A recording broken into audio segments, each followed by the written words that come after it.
kasbon.gov.bd পোর্টালে যেয়ে আমাদের লগ ইন অপশন থেকে লিয়েন ব্যাংক সিলেক্ট করতে হবে। এরপরে ইউজার নেম এবং পাসওয়ার্ড দিয়ে আমরা সিস্টেমে লগ ইন করবো।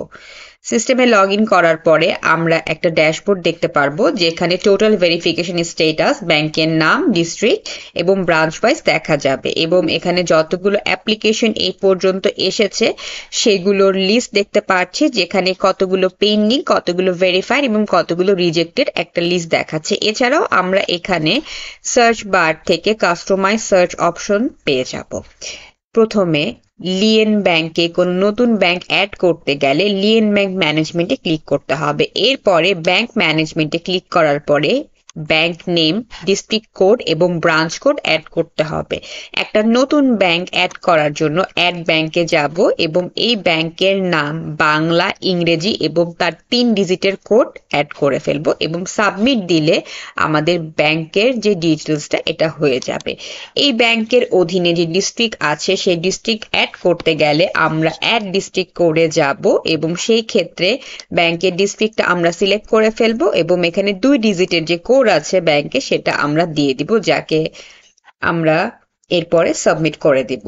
এবং ব্রাঞ্চ কোডের জন্য ব্রাঞ্চ কোড মেনুতে যাব এবং অ্যাড ব্রাঞ্চ কোড অপশন থেকে আমরা ব্যাংকের নাম, ব্যাংকের ডিস্ট্রিক্ট, 4 ডিজিটের যে কোড থাকে যেটাকে আমরা এডি কোড বলছি, ব্রাঞ্চের details, mobile number, email address, fax এগুলোকে দিব। এখানে কিছু অপশন আছে বাধ্যতামূলক, কিছু অপশনাল, সো যেটা যেরকম আছে সেই হিসেবে কাজ করতে হবে। এবং সর্বোপরি সাবমিটে ক্লিক করলে আমরা ওই ব্যাংকের এগেনস্টে একটা ব্রাঞ্চ কোড অ্যাড করে ফেলতে পারবো।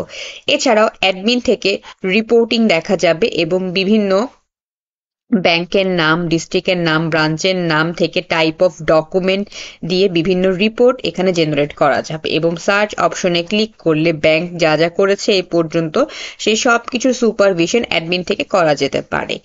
এছাড়া যদি কোনো নতুন ব্যাংকের ব্যাংক ইউজার ক্রিয়েট করতে হয় সেই ক্ষেত্রে ইউজার ম্যানেজমেন্ট থেকে ইউজার রে ক্লিক করতে হবে। সিস্টেমে লিয়েন ব্যাংকের অধীনে 3 ধরনের ইউজার থাকবে। প্রথমে অ্যাডমিন, যার কাছে সুপার অ্যাডমিনের সকল পাওয়ার থাকবে এবং উনি চাইলে যে কোনো নতুন ব্যাংক, ব্যাংকের ডিস্ট্রিক্ট, ব্যাংকের ব্রাঞ্চ অ্যাড করতে পারেন। এরপরে উনি প্রত্যেকটা ব্যাংকের এগেনস্টে একটা করে ব্যাংক ইউজার অ্যাড করবেন। ব্যাংক ইউজার সেই ব্যাংকের জন্য অ্যাডমিনের মতো কাজ করবেন এবং উনি চাইলে আরো ব্রাঞ্চ ইউজার ক্রিয়েট করতে পারবেন। যত ডকুমেন্ট ভেরিফিকেশনের জন্য যাবে সেগুলো মূলত ব্রাঞ্চ ইউজারের কাছেই যাবে। একটা ব্যাংকের অধীনে একই ব্রাঞ্চে এক বা একাধিক ব্রাঞ্চ ইউজার থাকতে পারে।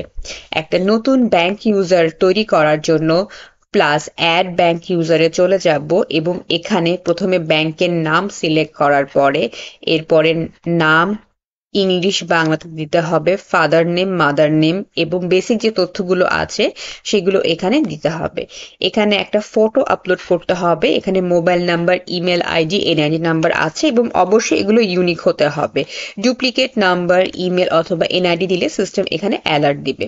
এরপরে কিছু বেসিক তথ্য ফিল আপ করার পরে আমাদের সিগনেচার আপডেট করতে হবে এবং সর্বোপরি যদি সব তথ্য ঠিক থাকে সেই ক্ষেত্রে আমরা সাবমিটে ক্লিক করলে আমাদের নতুন ব্যাংক ইউজার তৈরি হয়ে যাবে এবং যেই ইমেলটা এখানে দেয়া আছে সেই ইমেলের এগেনস্টে ব্যাংক ইউজার সিবিএমএস এর লগ ইনের জন্য একটা ওয়ান টাইম ক্রিডেনশিয়াল পাবে, যেখান থেকে উনি লগ ইন করার পরে তাকে পাসওয়ার্ড আপডেট করতে বলবে এবং উনি পাসওয়ার্ড আপডেট করার পরে পুনরায় তাকে লগ আউট করে দেওয়া হবে এবং এরপরে উনি তার নতুন পাসওয়ার্ড প্রোভাইড করে সিস্টেমে অ্যাজ আ ব্যাংক ইউজার উনি উনার কার্যক্রম চালিয়ে যেতে পারেন।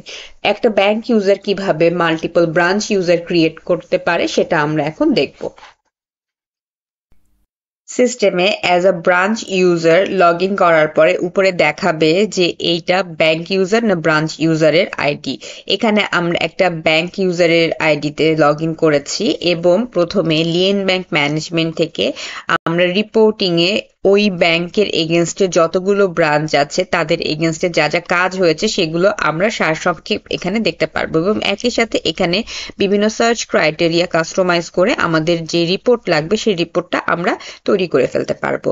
নতুন ইউজার ক্রিয়েশনের জন্য আমরা ইউজার ম্যানেজমেন্ট থেকে ব্রাঞ্চ ইউজারে চলে যাব এবং এখানে প্লাস অ্যাড ব্রাঞ্চ ইউজারে ক্লিক করব এবং এখানে ব্যাংক নামটা ডিসেবল করে দেওয়া আছে, কারণ ব্যাংক ইউজারের কিন্তু ব্যাংক একটাই হবে এবং কোন ডিস্ট্রিক্টের এগেনস্টে নতুন ব্রাঞ্চ ইউজার ক্রিয়েট করতে চাচ্ছে সেই ব্রাঞ্চের ডিটেলস এখানে দেখাবে। যদি কোনো ডিস্ট্রিক্টের এগেনস্টে ব্রাঞ্চ এভাবে খালি থাকে, এর মানে হচ্ছে আমাদের সিস্টেম অ্যাডমিনের থেকে এই ব্রাঞ্চের আপডেটটা করে নিতে হবে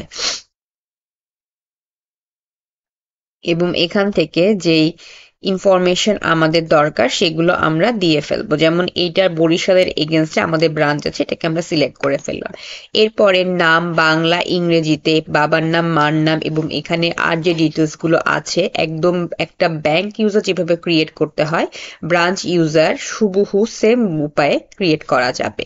এবং সর্বশেষে সাবমিট বাটনে ক্লিক করলে এখানে যেই ইমেল আইডি দেয়া হয়েছে সেই ইমেলে একটা ওয়ান টাইম ইউজার ক্রিডেনশিয়াল যাবে এবং সেই ইউজার ক্রিডেনশিয়াল দিয়ে সিস্টেমে ব্রাঞ্চ ইউজারকে লগ ইন করতে হবে। ব্রাঞ্চ ইউজার লগ ইন করার পরে সিস্টেম তাকে ফোর্সফুলি পাসওয়ার্ড আপডেট করার জন্য নোটিফিকেশন দিবে এবং উনি পাসওয়ার্ড আপডেট করার পরে তাকে অটো লগ আউট করে দিবে। এরপরে ব্রাঞ্চ ইউজার তার নিজের পাসওয়ার্ড দিয়ে সিস্টেমে লগ ইন করতে পারে। আমরা যদি ব্রাঞ্চ ইউজারে ক্লিক করি আবার আমরা দেখতে পারবো প্রত্যেকটা ব্যাংকের এগেনস্টে এখানে এডিট বাটন আছে, ভিউ বাটন আছে, ডিসেবল বাটন আছে এবং ডিলিট আছে।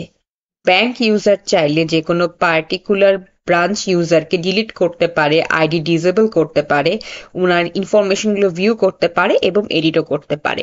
ডিসেবল করার জন্য যে কোনো ব্যাংকের ব্রাঞ্চ ইউজারকে সিস্টেম এরকম একটা অ্যালার্ট দিবে এবং যদি একবার ডিসেবল করে দিই সেই ক্ষেত্রে সিস্টেম এখানে দেখে নিল ডিসেবল হয়ে গেছে এবং চাইলে উনাকে আবার এটাকে রিভার্ট করা যায় এবং এখানে ক্লিক করলে উনার জন্য আইডিটা আবার এনেবল হয়ে যাবে। এইভাবে ব্যাংক ইউজার এবং ব্রাঞ্চ ইউজার কাজ করবে। যদি ব্যাংক ইউজারকে ডিসেবল করতে হয় তাহলে অ্যাডমিন থেকে ঢুকে তার আইডি ডিসেবল অথবা এনেবল করা যাবে।